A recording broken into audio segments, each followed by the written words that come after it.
Let's start our session. First of all, let's pay homage to the Supreme Buddha.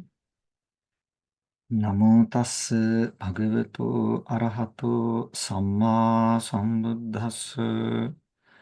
Namo tassa bhagavato arahato samma sambuddhassa. Namo tassa bhagavato arahato samma sambuddhassa. The Noble Triple Being bless you all. Today, once again, we are going to start with another Dhamma discussion. So far that we have discussed about 8 factors of enlightenment. The fourfold mindfulness, then fourfold striving that we've discussed so far. Then today we are going to discuss about the Iddhipada. Iddhipada means the 4 bases for spiritual power. Let's see what they are. There are 4 bases for spiritual power. They are, I'm reading the 116th page. The power of desire, Chandiddhipada. The power of energy, Viriddhipada. The power of mind, Chittiddhipada. The power of investigation, Vimansiddhipada.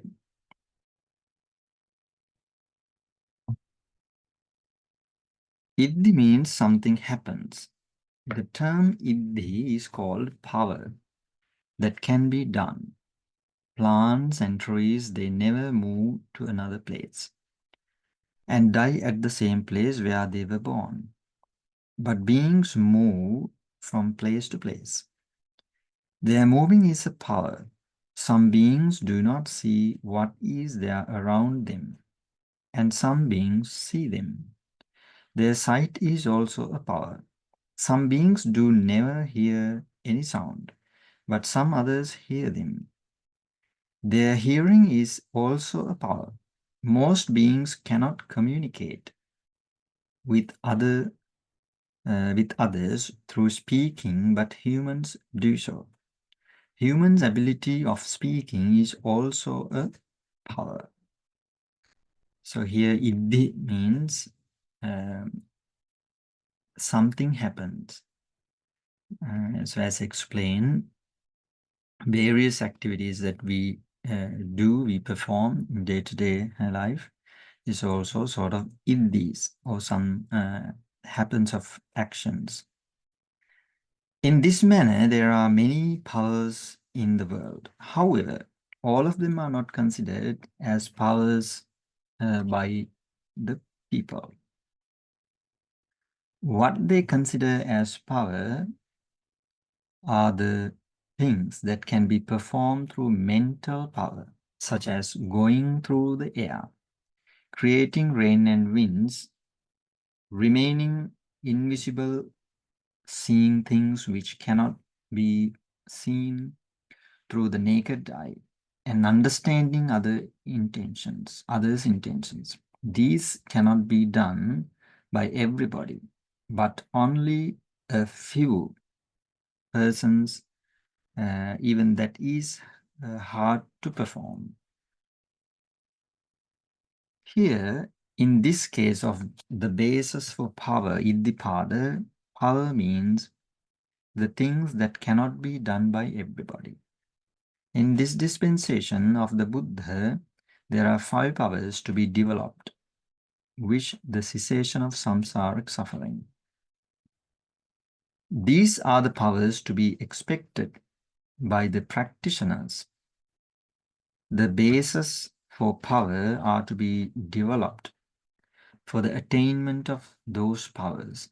The 5 powers are, so as mentioned before, the Iddhi is usually that we understand or mean is doing some sort of miraculous things like going through the air,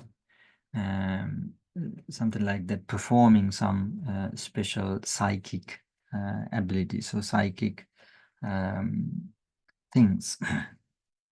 But here Iddhipada means understanding or developing sort of faculties to do some special activities, which means to eliminate the defilements. In order to do that, there are 5 things to be attained. The power of comprehending of what is to be comprehended. The power of knowing accurately is to be known accurately. The power of abandoning what is to be abandoned. The power of realizing what is to be realized. The power of developing what is to be developed. So the Iddhipada means here to be able to accomplish these 5 activities. Abhinyesu dhammesu abhinya siddhi. Parinyesu dhammesu parinya siddhi. Pahatabbesu dhammesu pahana siddhi. Satchika tabbesu dhammesu satchikriya siddhi. Bhave tabbesu dhammesu bhavana siddhi. The first one, the power of comprehending of what is to be comprehended. Here means the comprehension of what is consciousness, mental states, matter and nibbana. The 4 ultimate dhammas, paramattas, is in accordance with their classification, characteristics, and existence as they really are. So that is the first thing that to be known by one of these powers. So that those who have studied Abhidhamma knows that there are some ultimate realities like Chitta, consciousness, mental states, chaitasikas, matter means the rupa, the form, and the nibbana. So the Buddha was able to know these things by his own knowledge completely and fully. So we have discussed before that these ultimate realities have 2 types of characteristics. They have their own characteristics, and all of them have some common characteristics. For an example, the chitta, the mind, the consciousness has its own characteristics, knowing the object. Then other ultimate realities is the same. The mental factors that we've learned, there are 52 mental factors. Each and every of those mental factors have their own characteristics. Then the rupa as well.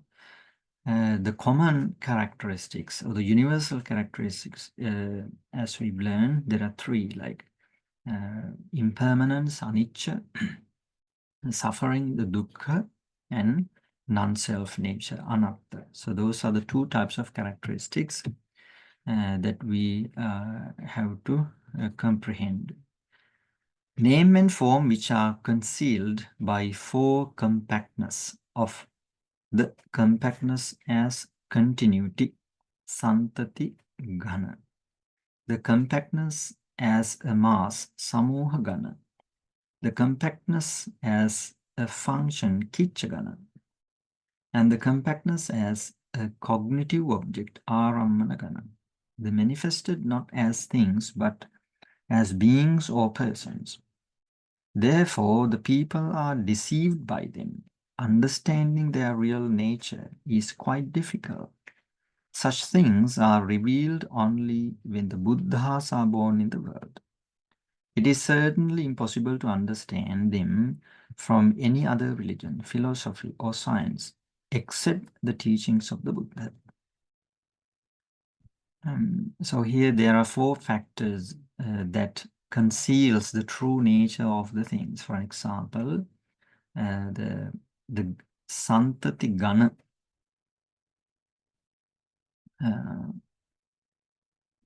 the compactness as continuity. So we know that the chitta is like a stream. It is not something like fixed entity in our bodies. It's like a stream. It appears one after one.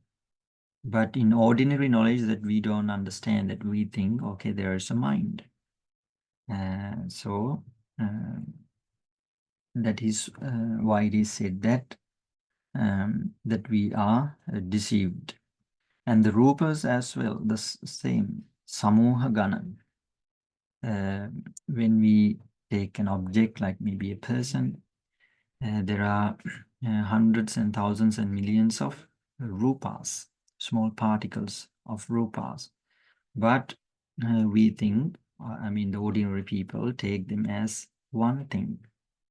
Compactness as a mass. Then the kichagana functions. To be known something, that there should be number of actions. The chitta and the chaitasikas, and have all of them have various sort of functions or actions. But we think, or the ordinary people, ordinary beings, take them as one. Aramanagana is also the same. Because of these four compactness, they are called gana. Beings are deceived. So in order to understand the true natures of the realities, we have to develop these special abilities, these powers, iddhipadas. So here it says that it teaches only in the teachings of the Buddha, when the Buddhas appears in the world. They are fully attainments, fully understanding. The Samma Sambuddhahood is the knowledge that reveals this true nature of the ultimate realities. There is no any other science or philosophy that that reveal these true natures of the ultimate realities. This knowledge of ultimate Dhamma, which is rare and difficult to understand, is one of the powers. First of all, this power should be obtained by the practitioners who are developing insight. The power is the foundation for insight. One should develop insight based on that foundation. Only those who develop insight based on that power could gain real fruits of vipassana. By studying Abhidhamma Pitaka, one can gain that power. Learning properly the compendium of Abhidhamma or a similar book also can obtain that power which is sufficient for a practitioner. So here compendium of Abhidhamma means there's a book called Abhidhammatta Sangha. Those who learn Abhidhamma from the Venerable Thero Rerukani Chandavimala Theras, the Abhidharma Marga, that book also has been written based on this particular book. So those who want to learn these ultimate realities, that they can study these books and improve the knowledge of Abhidhamma, which means that they can develop this special knowledge, ability to practice vipassana, to comprehend these true natures of the ultimate realities. The second power is knowing separately and accurately of the characteristics of the common nature of impermanence, unsatisfactoriness, and the soullessness of whatever material and immaterial things belonging to the noble truths of suffering. So the first one was the comprehending the categorization of the ultimate realities, the power of comprehending of what is to be comprehended. As we've discussed before, the chitta, the consciousness, cetasika, the mental factors, the rupa, the matter, and the nibbana. Then the second one, what is known, the power of knowing accurately is to be known accurately. So these what is to be known accurately is the common or the universal characteristics of these ultimate realities. They are the impermanence, unsatisfactoriness, and soullessness. The third power is the abandonment of craving and the remaining defilements that are related to the noble truth of arising. What is called the power of realizing what is to be realized is a realization of supra-mundane element of Nibbana, which is a complete cessation of craving and the remaining defilements. The power of developing what is to be developed is the development of the three training of morality, concentration, and wisdom, Sila, Samadhi, Prajna, until one attains a state of supra-mundane path. Attainment of supra-mundane path is the completion of the power. The attainment of stream enterer, once returner, non-returner, and arahantship is the same power. This can be stated through the method of purification too. The four purification of morality is one power. The obtaining of the material and immaterial jhana together with the preparatory concentration and access concentration is another power. The obtaining of the five supernormal powers like miraculous power by developing and cultivating jhana are the different powers. The purification of view by understanding name and form as they really are is one power. That is called Ditti Visuddhi. Having understood the real nature of causes of formations and dispelling doubt of whatever there is a self or not, whether the form, etc., is self or not, certainly that there is no person, being or self itself is a power. For the person who is practicing vipassana by dispelling doubts, the knowledge of understanding of what is path and what is not path, which is to be obtained whenever there arise imperfections, like a light, is also a power. The nine great knowledge of insight, such as the knowledge of arising and passing away of things, are nine powers. They are called Navamaha Vidarshana Jnana, Udyabhya Jnana, something like that. It is explained.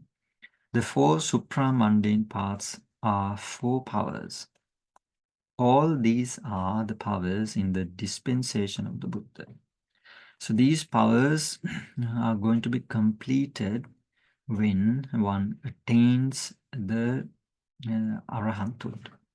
It is partially attained when one attains the previous spiritual attainments like Sotapanna, and that is the place the powers are going to be established, and then with the attaining arahanthood they are going to be perfected.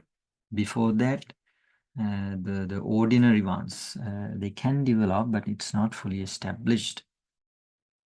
The attainment of obtaining of these powers is very difficult. This is why beings are quite immersed in the ocean of samsara and being suffered without attaining nibbana. Sometimes even the difficult things could be done through the assistance of other things. For instance, it is quite difficult for a man to cross over the ocean. However, that can be done with the help of a ship. Likewise, going through the air is very difficult for a man, but that could be done with the help of an airplane. Just like how ships, etc., are helpful for the crossing over the ocean, there are things which are helpful for the attainment of powers.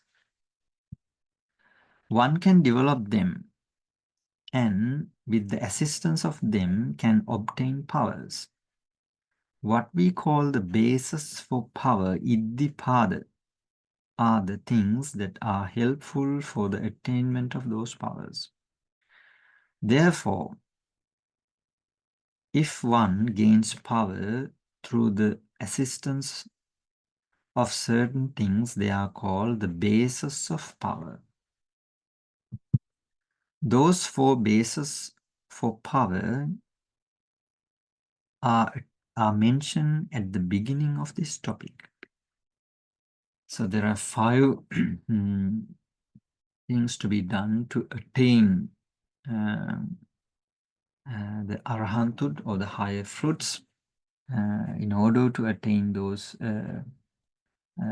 5 powers, there are things that we have to develop. They are called the basis for the power, which is called iddhipada. So those iddhipadas that we are supposed to develop. So let's see the first one. The base for the power of desire. Chanda iddhipada. Here chanda means desire for anything. In other words, wish for something. Normally, though one in nature, desire is numerous in its quantity of power. Most of the time, the desire of what one desires to be gained with difficulty is dissipated without gaining it. Dissipation here means disappointment. Such desires are weak ones. The above-mentioned dispensational powers, which are extremely hard to gain, cannot be gained with such a weak desire. For that purpose, one should have a firm desire. Whatever may happen, no matter how long it would take to gain it or how much the effort to be made, how many comforts to be abundant and how much sufferings to be undergone until the power is gained. For this one must have an unquenched desire. What is called the base for desire is such a powerful desire. So here there is something that we should not mix with.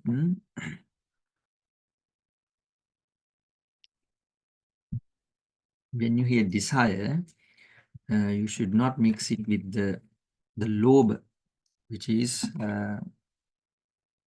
can be found in the unwholesome mental factors. Here, the chanda that we can find as a chetasika in the occasional mental factors. Occasional means the pakinnaka. Those who have studied Abhidhamma, they know that there are sort of number of categorization of mental factors, the universals, the mental factors which are common to all the consciousnesses, all the chittas, and there are something called occasionals, the pakinnaka chaitasikas, which are occasionally appear in the consciousness. So that this chanda here means not the greed or the desire, which can be found in the unwholesome mental factors. This is this ultimate reality, the chanda, the chetasika, that we can find in the occasionals. But also in the akusala chittas, unwholesome chittas, this the chanda can be appear. The base for the power of striving, virya. What is striving here is exactly the same with the striving which we mentioned above. So we've discussed the fourfold strivings. So here the Viriddhipada is also the same. So it is not going to mention again. The base for the power of consciousness, the chitta. Here, the base for the power of consciousness means the consciousness that which is unamenable to any other thing but exceedingly slanting until the gaining of power. When listening to the benefits of powers, The consciousness of many inclines to power.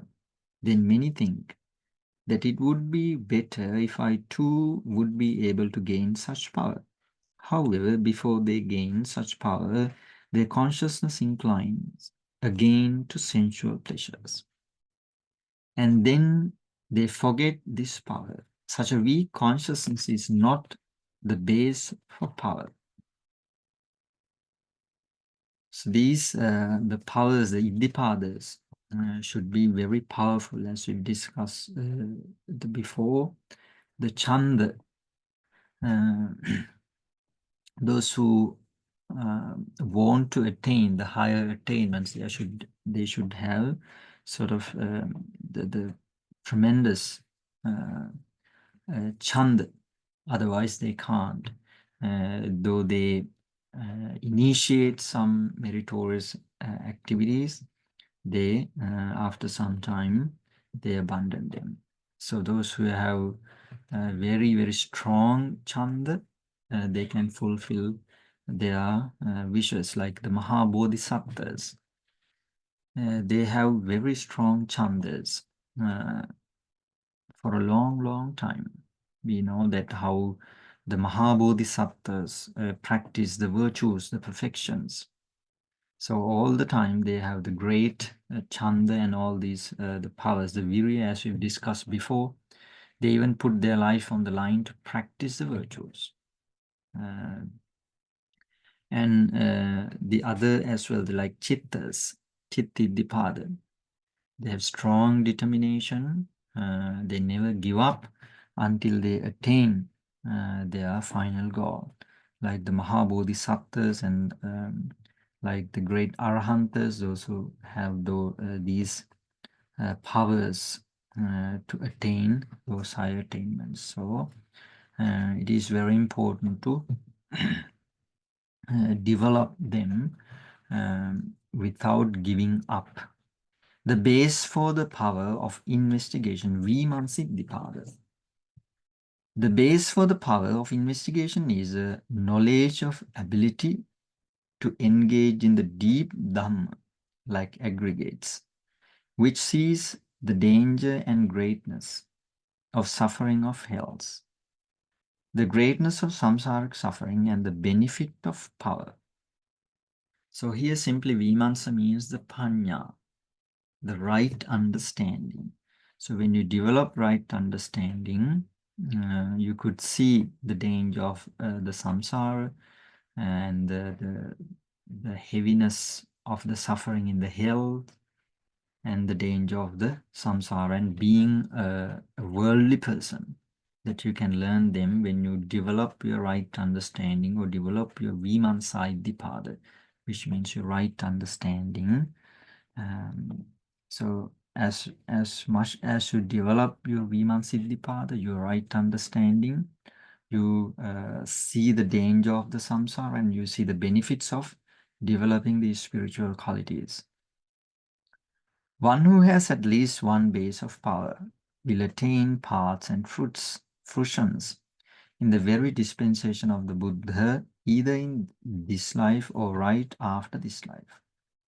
Forget about the one who has 2, 3, or all the 4 powers. Those who have no basis for power thinking, though make striving at this time, one cannot gain paths and fruitions, or we have no proper places to practice, or no suitable attendants, or no suitable teachers, or no not good health, etc., hesitate. As long as they develop the basis for power, they never attain paths and fruitions. If one gains at least one base for power, from that he gains paths and fruitions and attain Nibbana. Among the bases for power, some gain the basis for power of desire, Chandidhipada, and from that gain paths and fruitions and attain Nibbana. Some gain the base for power of striving, through which attain Nibbana, and still others gain paths and fruitions and attain Nibbana. through the baseful power of consciousness and investigation. So here it says that if at least one power, one Iddhipada is developed, that he can attain these higher attainments like paths, noble paths and fusions. So those who have developed 2 or 3, then obviously they can attain the higher attainments.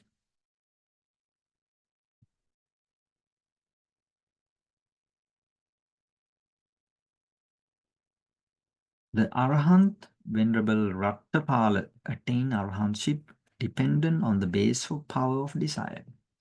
Here is the sketch of his biography.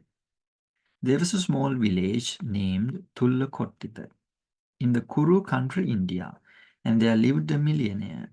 He had only a son named Rattapala. When the Buddha visited this village and preached the Dhamma, having listened to the Dhamma, Rattapala had a great desire to get ordained. He went to his parents and asked their consent for ordination. Since he was the only heir to the huge heap of wealth, from generations they did not allow him to get ordained. But his desire was not quenched, saying that if he were not given permission to get ordination, he would die right there. He slept on the ground without taking any food or drinks. The parents instructed him in various manners not to ordain. Even his friends were asked to come and advise him, but nobody was successful to quench his desire. After a couple of days, thinking and knowing that it would be devastating if he would die from fasting, the parents gave their permission for him to ordain. Rattapala, having arisen from fasting, got enough food and drinks and went to the Buddha and got his ordination. Therefore, he started to practice with a great desire to attain arahantship. As soon as possible, having done so after 12 years, he completely cut off defilements and attained arahantship. So it shows how much the desire or the chanda that had with this Venerable Rattapala Thera.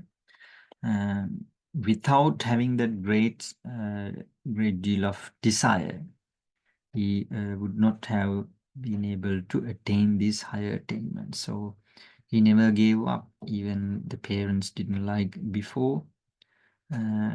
He was not ready to give up. He had a very strong desire, so he skipped the food and ready to die.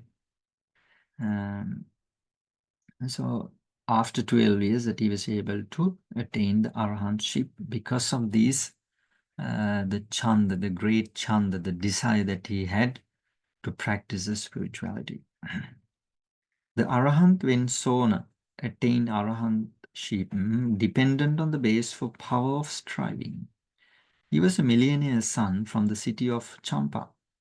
As he was brought up delicately, even there were body hairs on his soles.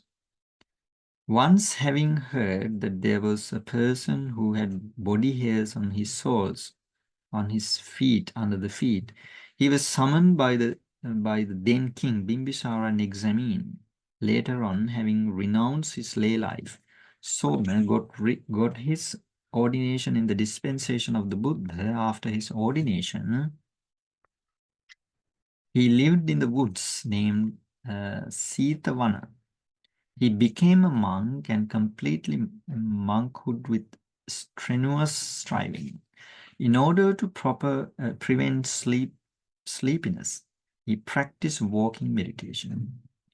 Though it was very painful because of his delicate soles, he practiced walking meditation continuously. Gradually, having worn out his soles, it started to bleed from his soles. The path for walking also became like a slaughtering place. Though he made that much of striving, he could not attain arahantship. However, one day he had the idea to disrobe and go back home.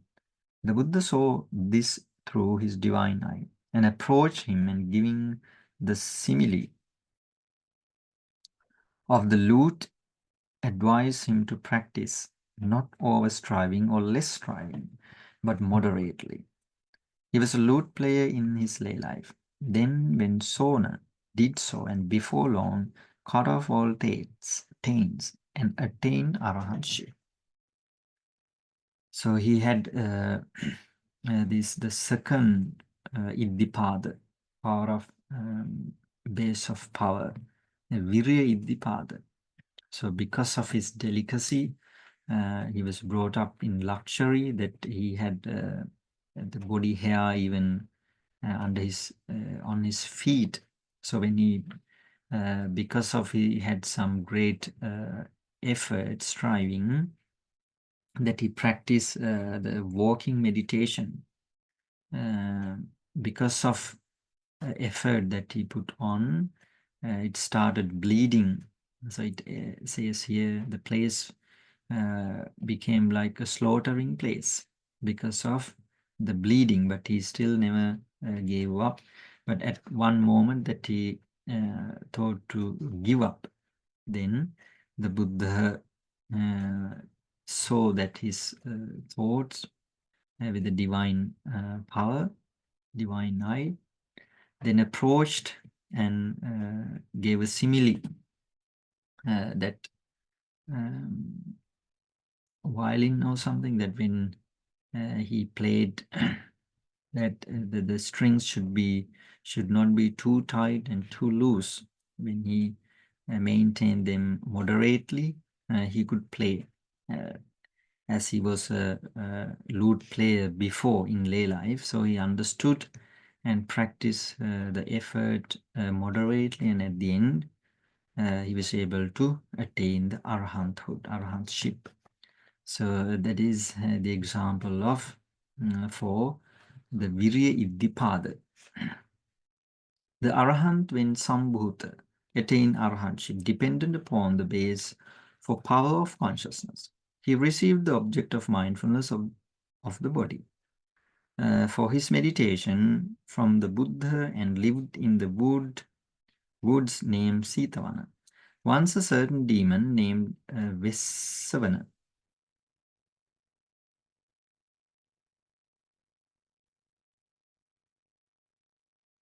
while going through the air towards the southern direction, saw this venerable monk practicing meditation in an open place. Then, having descended, he saluted him and asked his two demons to protect the venerable one until he would arise from his concentration, and further to inform him that he, the king of demons, also came there to pay respect to him. After he arose from his concentration, the two demons informed that about the presence of the king of demons, and how two demons were kept there to protect him. Then Venerable said, "Friends, we have a guard given by the Buddha, that is mindfulness. That guard will protect us. We do not need any other guards. You do not want to be tired of protecting us here. You better go and inform this to the king of demons." Saying so, when Venerable Sambhuta sent them away and practiced and right there, he attained arahantship. That consciousness which was slanting toward the attainment of arahantship itself was a base for power of consciousness, Chittiddhipada. The Arahant, when Venerable Mogharaja, who was the foremost of using coarse robe, attained arahantship dependent on the base for power of investigation. He was one of the 16 great disciples of the ascetic Bhavari. He was the wisest person of them all. When he asked the question, how should one see the world so that one is not to be seen by the king of Mara? The Buddha said, Mogaraja, see the world as empty and always be mindful. Uproot the view of self. In this manner, you go beyond Mara.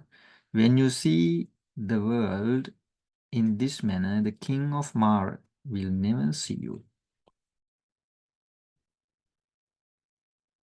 Sunyato lokang avikkasu moga raja sadasato. Attanu dittim uhacha evang machutarosya evang lokang avikkantam machu rajana passavi. Having heard of this and dependent upon wisdom, he attained arahantship right there by completely exterminating all things.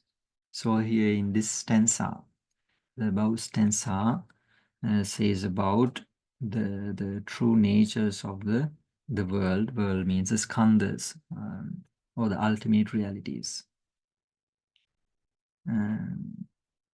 If one has no strenuous desire to develop powers like jhana and paths, no striving to engage in serenity and insight, no consciousness inclined to them, no knowledge engaged in the deep dhamma like aggregates, should develop the basis for power in one's mind by recollecting the biographies of those who have basis for power, associating with the true friends who have basis for power, and listening and developing the Dhamma which helps to develop the basis for power.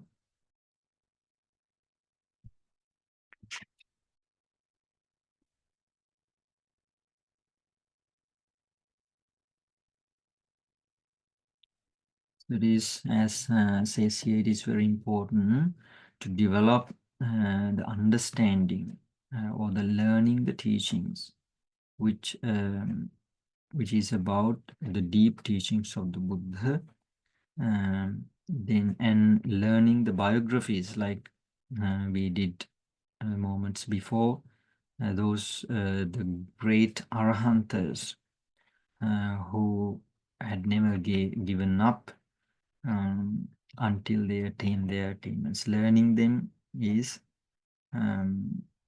beneficial to develop these bases for powers, iddhipadas, like most venerable Mahakassapa Theras, Sariputta Thera, and all those venerable Theras. Learning their biographies is very important, and it is motivating to develop these powers. This division of the basis for power has many different methods and different opinions from different teachers. So far, our explanation of the basis for power here was an easy to understand by the practitioners and sufficient enough for the practice of meditation. If put it in other way, the examination of powers of the basis of power should be explained as the preparatory method and beneficiary method. This is how it is to be. What is to be done as preparatory for the first jhana is a base for power. It is the power of the first jhana, preparatory for the second jhana, is a base for power. That is the power of the second jhana, preparatory for the third jhana, is a base for power. That is the power of the third jhana. In this manner, one has to state this up to neither perception nor non-perception. Preparatory for the path of stream entry is the base for power. Path and fruitions of stream entry and power, etc., should be mentioned up to the fruition of arahantship. The first powers became the basis for the latter ones.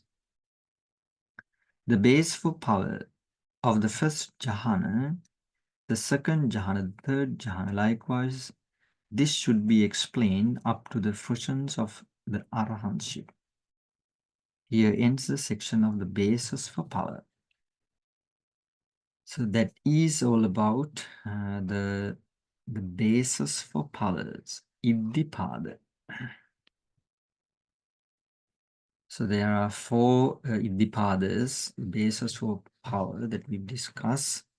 The first one is the power of desire, the Chandiddhipada, the power of energy, the Viriddhipada, the power of mind, Chittiddhipada, and the power of investigation, Vimansiddhipada.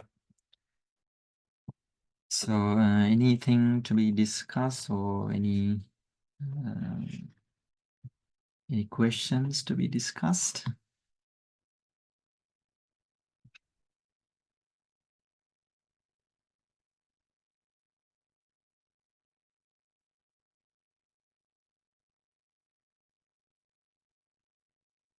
Mahinda Mahatma, is it clear?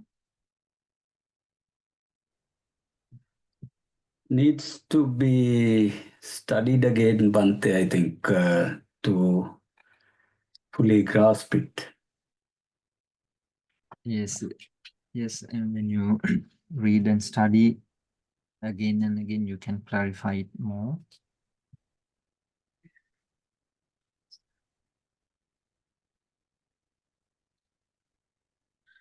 Bante, අවසරයි Bante. Yes. The Chanda Virya, Chitta. and the Yeah. Vimansa, they are all Chaitasikas. Is that right? Yes. Yes. Yeah. Then the Uh, Chitta Chitta is the mind or the consciousness. yeah. Yeah. That is that you cannot take it as a Chaitasika. Isn't it? Yes. Yeah. Yeah, we can say like wholesome chittas. Wholesome Chitta says. Yes, and Chaitasikas also that we can I mean categorize like Chanda Chaitasika. It is in the occasionals, as I mentioned Yeah, before. the Prakirnaka ones. Prakirnaka, yes, occasionals. Then the Virya Iddhipada is also occasionals. Yes. And then the Vimansiddhipada is the Panya. Panya, yes. Yes, wholesome.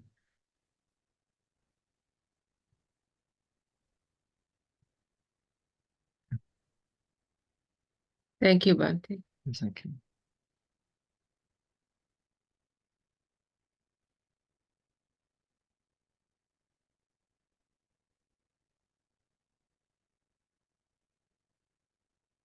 These five powers is also that we can find in the one of the virtues of the Supreme Buddha, like Samma Sambuddha, that we learn these five factors that he as virtues of the Samma Sambuddha. Abhinyeyesu Dhammesu Abhinya Siddhi, knowing things with the special knowledges. It is like about 5 aggregates, 12 sense bases, and 18 elements, like that. Then the second one is about the knowing the suffering, the first noble truth. The second one is about the second noble truth. The third one is about the third noble truth, and the fourth one is about the fourth noble truth. So these 5 qualities that we can find in the virtues of the Buddha as the second one, the Samma Sambuddha. Okay, then let's move on to the next topic, which is about the spiritual faculties.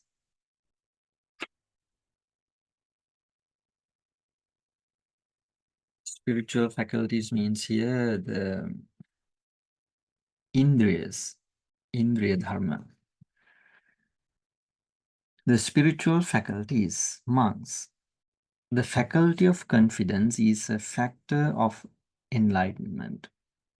It is for the realization of truth. The faculty of energy is a factor of enlightenment. It is for the realization of truth. The faculty of mindfulness is a faculty of enlightenment. It is for the realization of truth. The faculty of concentration is a factor of enlightenment. It is for the realization of truth. The faculty of wisdom is a factor of enlightenment. It is for the realization of truth. Monks, just as among all beasts, the lion is the best of energy, speed and skill. The faculty of wisdom is the best of all factors of enlightenment for the attainment of enlightenment. So there are about 5 faculties. The first one is the confidence. Confidence means here the saddha, which is a factor of enlightenment. Then saddha, the virya, the energy here means the virya is a factor of enlightenment. The second one, then the mindfulness, the third one, saddha, virya, sati. Then the concentration is the samadhi, and the wisdom is the fifth one, the panya. So those are the 5 spiritual faculties, pancha indriya dharma. Just as the kings who rule over the others, the spiritual faculties rule over the physicality and mentality. Ruling over here means to keep things under oneself. In Buddhism, there are 22 spiritual faculties, but they all are not pertaining to the attainment of enlightenment. Among them, specifically, the faculty of confidence, the faculty of energy, the faculty of mindfulness, the faculty of concentration, and the faculty of wisdom are helpful for the attainment of enlightenment. Therefore, only these 5 are considered as the factors of enlightenment.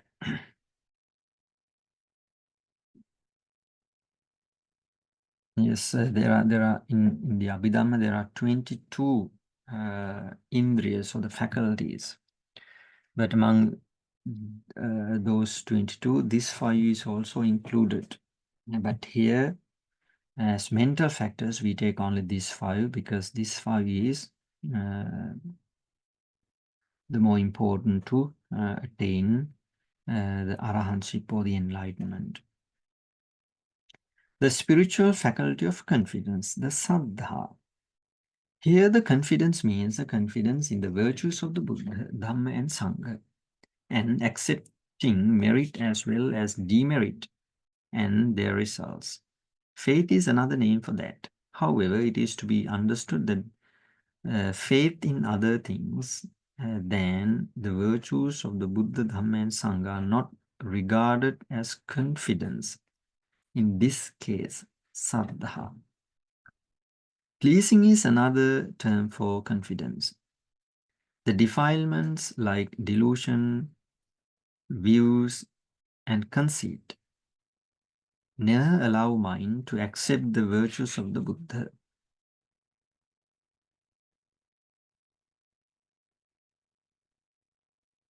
Delusions, moha, views, ditti, conceit means mana. Virtues of the Buddha, Dhamma and Sangha, instead they became obstacles. They are accepted only when the defilements are dissipated. With the arising of confidence, defilements which obstruct the acceptance of the virtues of the Buddha, Dhamma and the Sangha fade away. Then the mind becomes clear.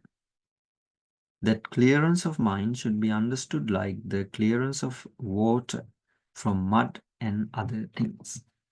In other words, the confidence means the cleanliness of mind from defilements which hinder the acceptance of the virtues of the Buddha, Dhamma and Sangha. In accordance with this, mind becomes clear. Some people mistakenly grasp happiness or love as confidence, saddha. happiness and love towards the Buddha, Dhamma and the Sangha are the results of confidence. That confidence which arises as a result of accepting the virtues of the Buddha, Dhamma and the Sangha, put one's mind and mental states as well for the acceptance of the virtues of the Buddha, Dhamma and the Sangha. In such a way, confidence becomes a spiritual faculty. Therefore, it is called the faculty of confidence. The faculty of confidence arises in everybody when performing any wholesome deed.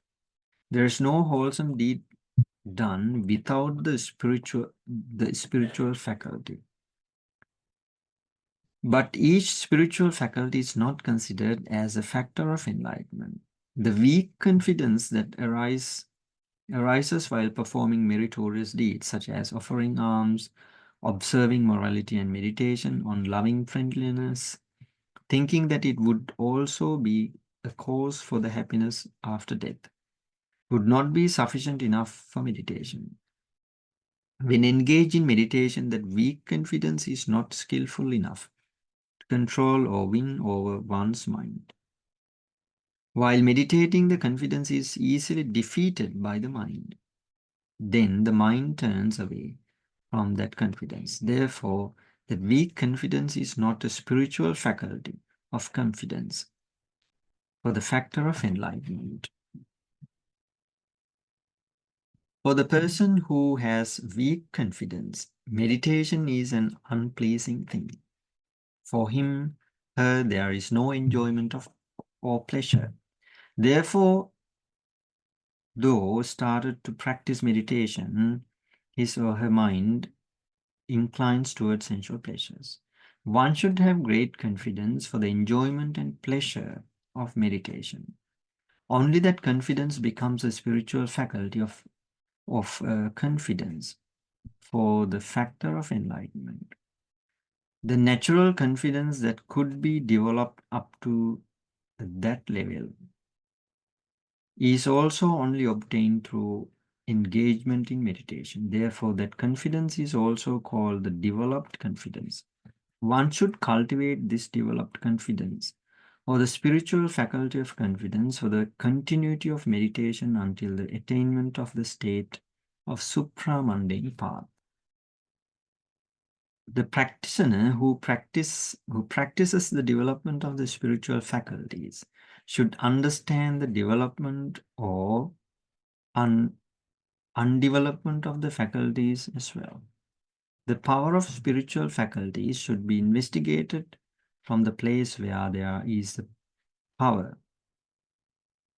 Referring to the 4 factors of the stream enterer, it is said, the spiritual faculty of confidence should be investigated in the factors of stream entry, the place where the power of spiritual faculty of confidence exists and manifests, contributes to the factors of stream entry.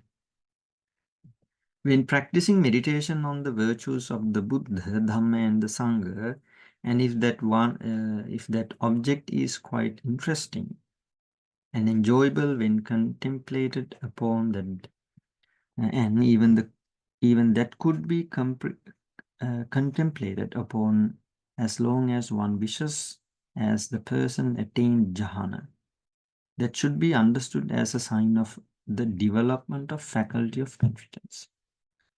Among all meditations, the best and the most convenient meditation for the development of cultivation of the spiritual faculty of confidence is the meditation on the recollection of the virtues of the Buddha, which means the Buddhanussati. Those who have weak spiritual faculty of confidence should practice the recollection of the virtues of the Buddha for the development, cultivation, and great power of it. When practicing the virtues of the Buddha, understanding of the virtues belongs to the spiritual faculty of wisdom.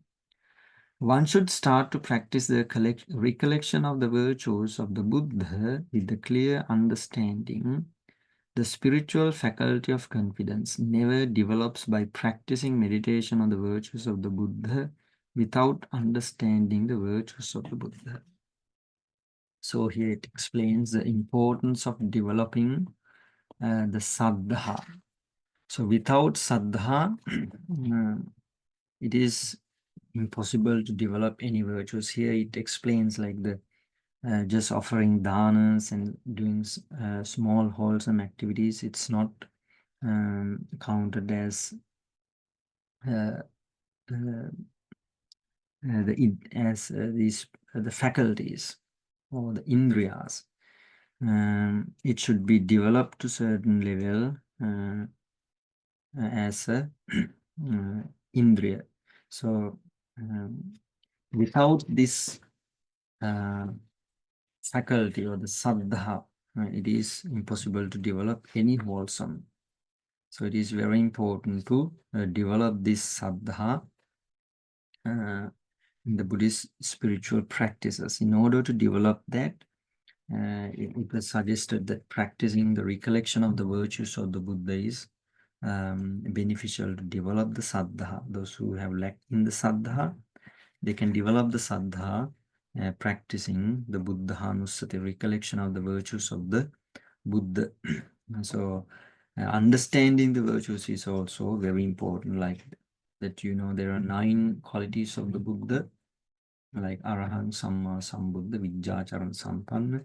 So the understanding the virtues of each of those and practice the Buddhanussati, the recollection of the virtues of the Buddha, is helpful to develop this very important indriya or the faculty to go forward in the Buddhist spiritual path. Okay, then the rest of the indriyas that I hope that we can discuss in next week. So if there anything to discuss or clarify it or any suggestions, there's time for that.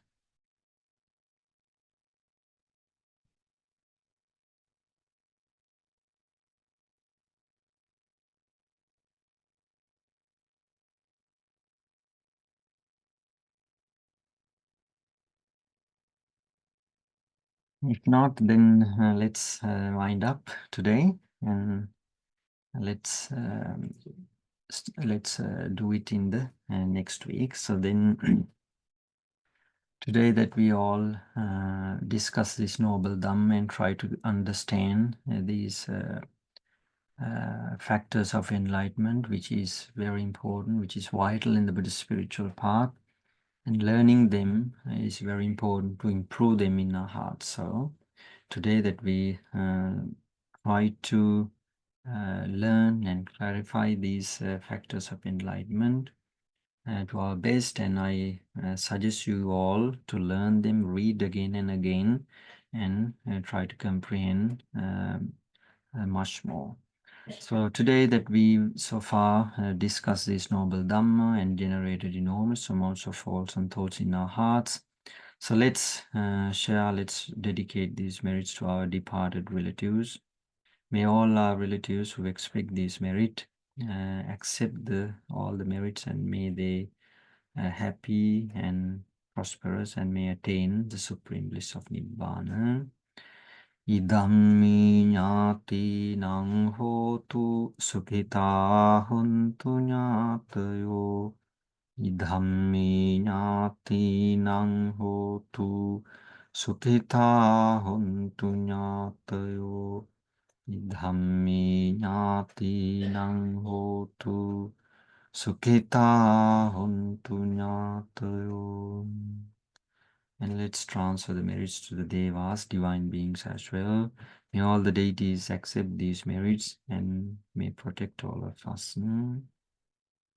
Itthavata cha amhihi sambhatang punya sampadang sabbe deva anumodantu sabba sampatti siddhya. Itthavata cha amhihi sambhatang punya sampadang sabbe deva anumodantu sabba sampatti siddhya. Dhyaitavata cha amhehi sambhatang punya sampadang sabbe deva anumodantu sabba sampatti siddhiyam. Let's finally wish, may all these merits that we've generated today lead us to supreme bliss of Nibbana. Sadhu, sadhu, sadhu. Therwan Saranai Hamdinatama, may the noble triple gem bless you all. Bante. Yes.